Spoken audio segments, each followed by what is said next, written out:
NU itu apa singkatannya? Nahdlatul Ulama. Ya kita menghormati ya, Nahdlatul Ulama adalah organisasi yang besar, kemudian organisasi yang berpengaruh di Indonesia, salah satunya ormas Islam terbesar. Nah, nggak ada kait mengait sama Nahdlatul Ulama ya, karena memang kita tidak pernah menyebut organisasi itu. Kita pun tidak menyampaikan bahwa terkait dengan Gus Miftah, dia melelang belangkonnya untuk keperluan apa, itu tidak kita sampaikan ke publik pada saat di Bareskrim. Kalau terkait dengan niatnya kita mengapresiasi ya, terkait dengan niat baiknya, terkait dengan tujuan dari melelang itu untuk kepentingan umat, kita mengapresiasi itu. Namun yang menjadi persoalan prosesnya itu, prosesnya kemudian apa yang didapatkannya. Kenapa kita mempersoalkan itu? Pertama, jadi Wahyu Kenzo ini kan sudah ditetapkan sebagai tersangka oleh instansi kepolisian. Karena dia sudah ditetapkan tersangka, maka dia diduga kuat melakukan kejahatan berdasarkan 2 alat bukti cukup. Rentang waktu Gus Miftah dan kawan-kawan itu menerima atau mendapatkan sesuatu dari Wahyu Kenzo yang notabene adalah CEO-nya dari Robot Trading ATG, itu rentang tahun 2021. Sementara tahun 2020 hingga 2022 disitulah rentang waktu di mana Wahyu Kenzo dan kawan-kawan meraup keuntungan dari para member. Istiwa hukum itu kan tidak bisa lepas dari proses hukumnya. Maka dari itu kewajiban kami sebagai kuasa hukum memiliki kewajiban untuk menggali semua yang menjadi potensi agar supaya uang korban dikembalikan.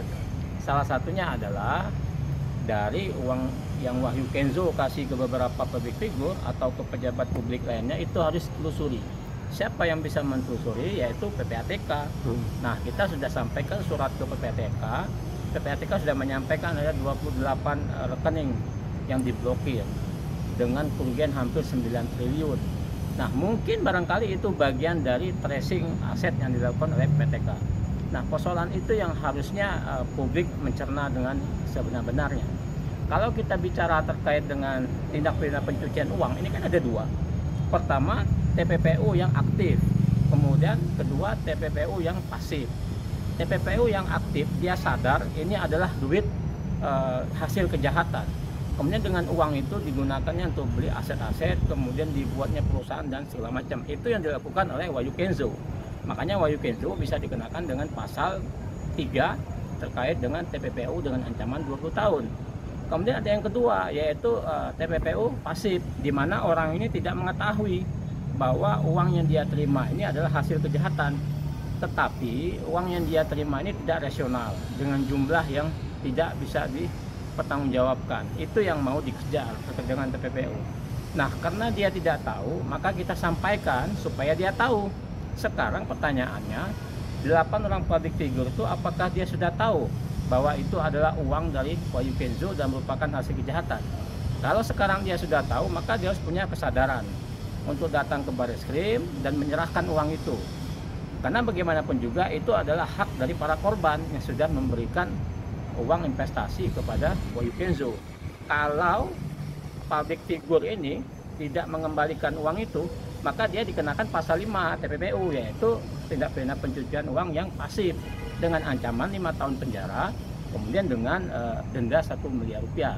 Itu yang menjadi objek yang menurut kami harus dicerna oleh publik, bukan lihat di hilirnya tapi lihat di hulunya, prosesnya itu.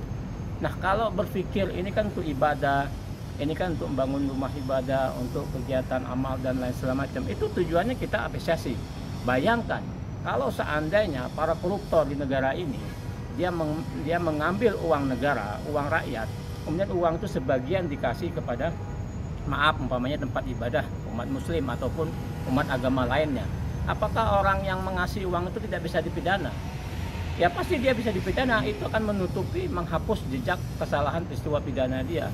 Kita tidak melarang, kita tidak mendukung terkait dengan tujuannya, tapi yang menjadi persoalan proses dia untuk melakukan itu. Nah, itu yang ingin kita sampaikan ke publik, jangan sampai ini menjadi soal. Dan sekali lagi saya tegaskan, para public figure ini harus korporatif, kemudian harus menyampaikan ke penyidik dan membantu penyidik, kemudian membantu para korban untuk membongkar perkara ini sehingga terang benderang. Oke, sebelumnya Abang melakukan bicara ke publik gitu secara nama langsung, bukan inisial, apakah itu bukan blunder, Bang? Ya kalau persoalan nama atau inisial ini kan hanya antara cepat dan lambatnya saja. Ya kan kita menduga, umpamanya kita menduga si A ini mendapatkan sesuatu atau menerima sesuatu dari tersangka kejahatan, umpamanya kan begitu. Nah kalau emang namanya sudah benar, kemudian ada fotonya, kemudian ada videonya, kemudian dia juga sudah mengakui bahwa pernah ada hubungan sama yang kasih uang itu saya pikir nggak jadi soal. Malahan kalau diinisialkan, ini kan menjadi narasi-narasi fitnah di publik, apalagi udah menjelang sudah pertengahan bulan puasa menjelang Idul Fitri.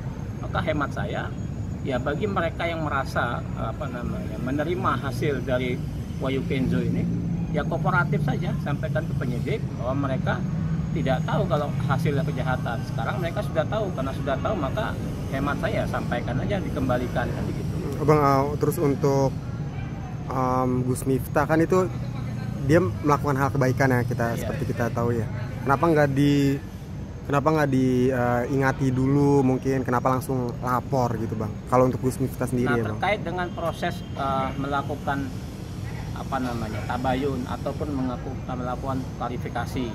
Nah itu kan sebetulnya harusnya sebelum kejadian. Nah ini kan sudah kejadian, kemudian Gus Miftah juga kita menghormati dia lah sebagai ulama yang berpengaruh lah.